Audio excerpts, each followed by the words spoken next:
नमस्ते. मी शिल्पा आकार रांगोळी मराठीमध्ये तुम्हा सगळ्यांचं स्वागत करते आहे. आज आम्ही घेऊन आलो आहे चैत्रांगण रांगोळीमधली अगदी तिसरी डिझाईन. हो, चैत्रांगणमध्ये स्वस्तिक हे जे सिम्बॉल आहे ते खूपच पॉवरफुल असं मानलं जातं आणि स्वस्तिक या सिम्बॉलसाठी बनलेली ही एक मोहक आणि सुंदर अशी डिझाईन वेगवेगळ्या बॅकग्राऊंडवरती अजूनही सुंदर दिसते आहे. चला तर बघूया आजची चैत्रांगण आपण कोणत्या पद्धतीने आणि कोणती नवीन टेक्निकने बनवणार आहोत. आज मी इथे A3ची ही डिझाईन घेतलेली आहे आणि त्यावरच A3 OHP शीट घेतली आहे 175 मायक्रॉनची. त्याला सेलोटेपने फिक्स करून घेतलं आहे आणि आज मी ह्या चैत्रांगण रांगोळीसाठी स्पेशली व्हाईट ऑइल पेंट वापरत आहे. 0 नंबरच्या ब्रशने मी यावर व्हाईट ऑइल पेंटने रांगोळी काढत आहे. आता रांगोळी वापरत नाही आहे म्हणजे ही रांगोळी नाही आहे ना. आपण बरेच स्टिकर्स लावतो, सजवतो, सुशोभित करतो. आपलं अंगण, आपला दरवाजा, आपले बरेच वॉल्स आपण स्टिकर लावून सजवत असतो. पण त्याचा अर्थ असा नाही आहे की आपण ही रांगोळी म्हणून तर वापरू शकत नाही ना. आपण वापरू शकतो आणि दिसायला तर ते इतकं सुंदर दिसतं, बनवायला तर त्यापेक्षाही खूपच ईझी आहे. बरेच माझ्या मैत्रिणींनी मेसेज केल्यानंतर मला रिअलाईज झालं, की तुम्ही ही रांगोळी व्हाईट रांगोळीने का नाही बनवत?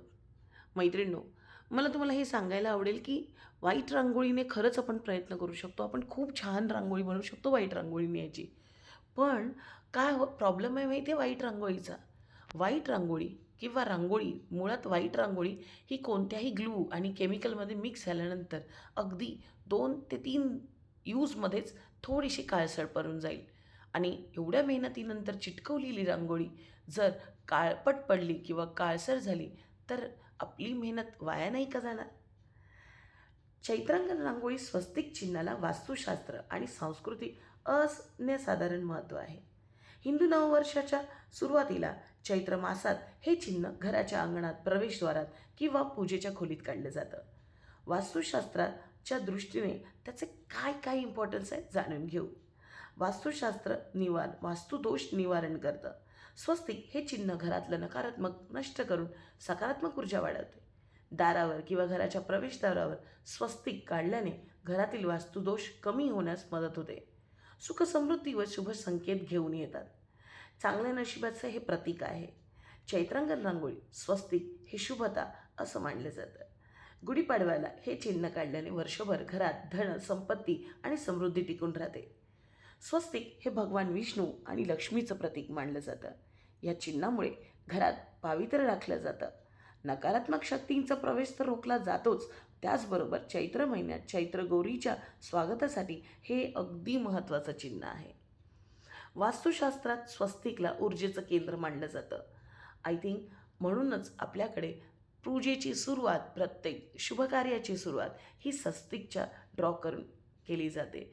कुंकुनी म्हणू नका, हळदी कुंकुनी म्हणू नका, बऱ्याच ठिकाणी आपण स्वस्तिक हे चिन्ह ड्रॉ करत असतो, म्हणजेच काढत असतो. स्वस्तिक हे 4 कोन व 4 दिशा आणि 4 वेदांचं प्रतीक मानलं जातं. हे चिन्ह सरळ आणि संतुलित असावं. थोडक्यात काय, स्वस्तिक हे चैत्रांगण रांगोळीत केवळ सजावट नसून हे घराचं वास्तुदोष दूर करून घरातले सदस्यांना आरोग्य, शांतता आणि भरभराट मिळवून देणारे शक्तिशाली धार्मिक चिन्ह आहे. आणि त्याचमुळे आपण चैत्रांगणच्या ह्या रांगोळीमध्ये ही डिझाईन समावेश केलेली आहे. मैत्रिणींनो, चैत्रांगण रांगोळी ही एक खूपच खास असं रांगोळीचं प्रतीक आहे आणि ते वेगवेगळ्या टेक्निकने तुम्ही कसं काढू शकता ह्याचं थोडंसं R&D आम्ही आमच्या चॅनल थ्रू करण्याचा प्रयत्न करत आहोत. इथे मी व्हाईट ऑइल पेंट घेतलेला आहे आणि तो OHP शीटवर उत्तमरित्या काम करतो. 0 नंबरचा काहीसा असा ब्रश घेतला आहे आणि फटाफट मी फक्त पेंट करत चालली आहे. मला तर थोड्या वेळासाठी वाटलं की मी मंडाला आर्टच ड्रॉ करते आहे. पण ह्याचबरोबर एक वेगळी अशी भीती होती की OHP शीटवर ऑइल पेंट सुकेल की नाही. पण ती भीती पण थोड्या वेळानंतर दूर झाली, कारण ऑइल पेंट सुकायला जवळपास 4 ते 6 तास लागले. पण सुकलं मात्र नक्की आणि इतकं छान सुकतं ना की ते वॉटरप्रूफ पण होतं आणि ऑइल पेंट निघूनसुद्धा जात नाही.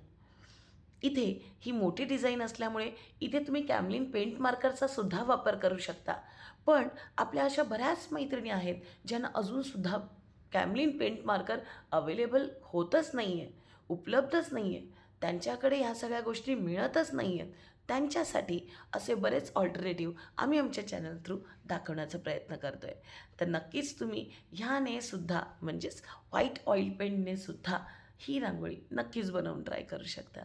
फक्त हेच आहे की डिझाईन तुम्हाला हवी आहे आणि आणि OHP शीट आणि व्हाईट ऑइल पेंट 0 नंबरचा ब्रश.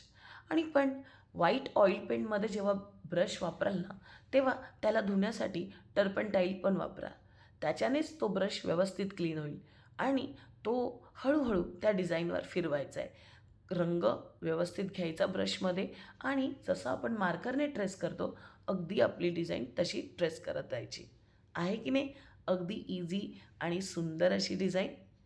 आणि तीच नेहमी ड्रॉ करताना आपल्याला फक्त एक काळजी घ्यायची आहे की ऑइल पेंट हे व्यवस्थितरित्या सुकलं गेलं पाहिजे. बघा, ही पूर्ण डिझाईन करून झाल्यानंतर इतकी सुंदर आली आहे. आहे ना? खूपच छान दिसणारी अशी डिझाईन.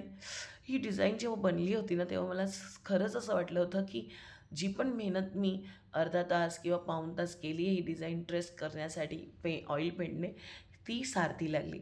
अगदी इतकी सुंदर दिसत होती. थोड्या वेळासाठी मला असं वाटलं की म्हणजे गावाला कसं चुन्याने रांगोळी काढतात आणि तो एक लूक येतो पूर्ण अशा ग्रे फरशीवरती, अगदी तसा एक लूक आला होता आणि तो खूपच सुंदर दिसत होता.